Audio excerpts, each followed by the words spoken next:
My name is Alison Eberts. I teach at Huron High School, and I didn't expect to be speaking to you again so soon, but I also didn't expect to be faced with the reality that I will probably be continuing to pay for Ann Arbor Public Schools' financial incompetency.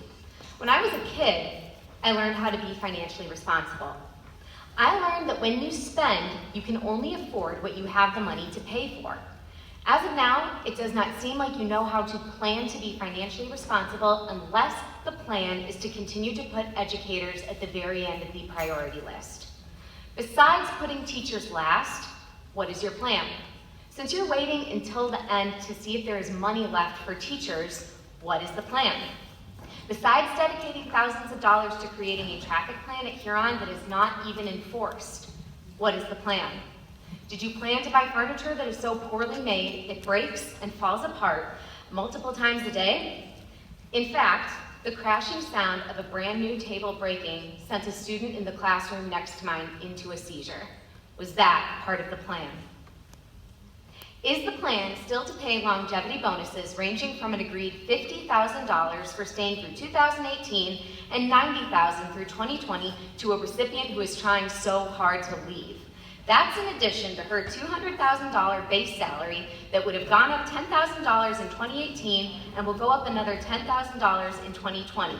Is the plan still to award this recipient an extra $20,000 longevity bonus in 2020, even though she has tried to leave twice in the past 2 years? Why does this salary get a substantial planned increase, but mine does not? I've been rated highly effective for the past 3 years. Where is my, quote, appropriate additional compensation? Ann Arbor Public Schools' history of financial mismanagement reflects upon poor leadership. From watching Game of Thrones, I can tell you about my interpretation of leadership. In Season 6, Episode 9, Jon Snow faces off against Ramsay Bolton for control of Winterfell, Jon Snow's rightful home, which Ramsay Bolton has usurped. Maybe you're familiar with this episode if you've watched the show. Jon Snow is the first to charge into battle right in front of his men, visibly leading the fight, while Ramsay Bolton sits behind his troops and watches his men being slaughtered. When the two finally face off man to man, Jon Snow is bloody and exhausted, and Ramsay Bolton is clean and untouched. In the end, Jon Snow resumes his rightful position as Lord of Winterfell, and Ramsay Bolton gets what he deserves.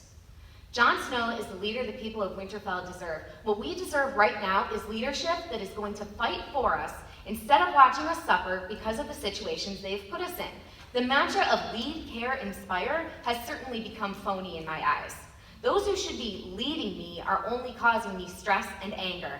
I do not in any way, shape, or form believe that central administration cares about me, and as of late, the only thing I'm inspired to do is to seek full-time employment elsewhere. I said this last week, and I'll say it again, you cannot continue to boast that Ann Arbor Public Schools is exceptional when you fail to recognize the teachers who work tirelessly to make that statement true. We deserve better. The students of Ann Arbor Public Schools deserve better. They deserve teachers who want to be in the classroom learning and growing together instead of thinking about how divided their next paycheck will be, or if they'll need to pick up another job, or if they'll think about another financial battle they may have to fight. On behalf of all the teachers here tonight and those who can't be here because they are working their second or third jobs, it's time you started to plan to compensate teachers the way we deserve to be. Thank you.